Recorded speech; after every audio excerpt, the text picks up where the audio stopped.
friends, I am back with my next video. A small recap of what happened in previous videos. We learned that what a floor plan is and what requirement list is. And in my previous video, I listed down a complete requirement list for a residence. So today we will continue with that, and today I will be talking about area statement for the particular requirement list I had made. What exactly is area statement? Like you all understand by the name, area statement is nothing but the areas or dimensions of the particular rooms that you have listed in your complete requirement list. For example, let us take parking.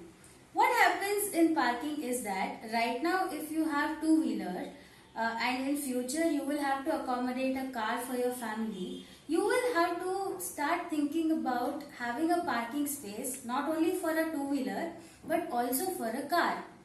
Why? Because if you don't plan it now, it will be very difficult for you to accommodate a car inside your site when you actually buy it. So, your area or designated space for parking a car is supposed to be decided before you start making a floor plan. After this, let us move on to living room. Let us take an example of a sofa. Right now, you might have a very basic sofa with 3 seats and a single-seater sofa with a small side table. What happens is, as you progress, as you move on, you will start upgrading your furniture as well. So when you upgrade your sofa from A to B, your floor plan should be able to accommodate a type B sofa in the space you designate. What happens is, if you don't do this, it will be very difficult for you to place that upgraded sofa, which will be bigger in size, which will be more luxurious in your particular floor plan or the plan you have made for your residence. Not only sofa, even the side table or the coffee table you have to upgrade will be very bigger than what is actually existing. So, your area or the dimension of the living room will depend on the furniture layout you provide for your floor plan.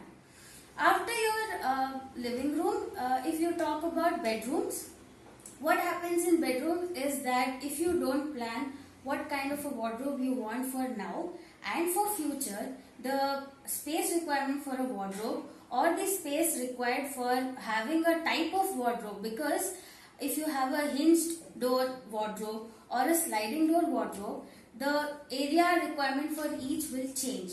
Okay, and also taking the example of a kid's bedroom. What happens is, if your kid is in a lower grade right now and when he grows up or when she grows up, they will require their own private space, or they might require a separate bookshelf for themselves, or they might require a bigger study table. So what happens is, if you don't start accommodating these small things in your floor plans or in your area statement or in your planning stage of your house, it becomes very difficult and very uncomfortable when you actually start upgrading yourself in life. Okay, so it is important for us to think not only for now but also for future. And another important space in your whole house is the kitchen. One important thing in your kitchen is the golden triangle that you have to achieve, which will definitely have a major effect on your area statement or the area that is required for a kitchen. What happens is, when you decide that you want a U-shaped kitchen or a L-shaped kitchen or a parallel kitchen, you have to decide where your stove, where your sink and your refrigerator is going to be placed. Because if this triangle between your refrigerator, your sink and your stove is not achieved well, it is going to affect the women or the ladies or whoever is cooking in that kitchen, because they will have to move around in a very irregular pattern and it is going to cause uncomfortability but nothing else. What happens is, if you are looking at a kitchen with a larger area, you have to keep all these three in particular angles, in particular triangles, for you to have a comfortable movement. If this triangle is achieved, this triangle requires certain amount of area. So everything comes down to the area required for a kitchen. So when you are deciding a floor plan or a kitchen plan, please take take care of this golden triangle because it is definitely going to affect your areas required. After your kitchen, let us go on to the next biggest space in the house, that is a terrace. Because I am talking of terrace where you will have your solar panels or your kitchen garden or simply a lawn. What happens in a terrace is you would have divided your terrace into a functional space and a lawn area. You have to decide how much of area you are going to dedicate to a lawn and how much you're dedicating for your solar panels and how much you're dedicating for rainwater harvesting and how much is going to be your sitting space, or you're going to incorporate that in your lawn area.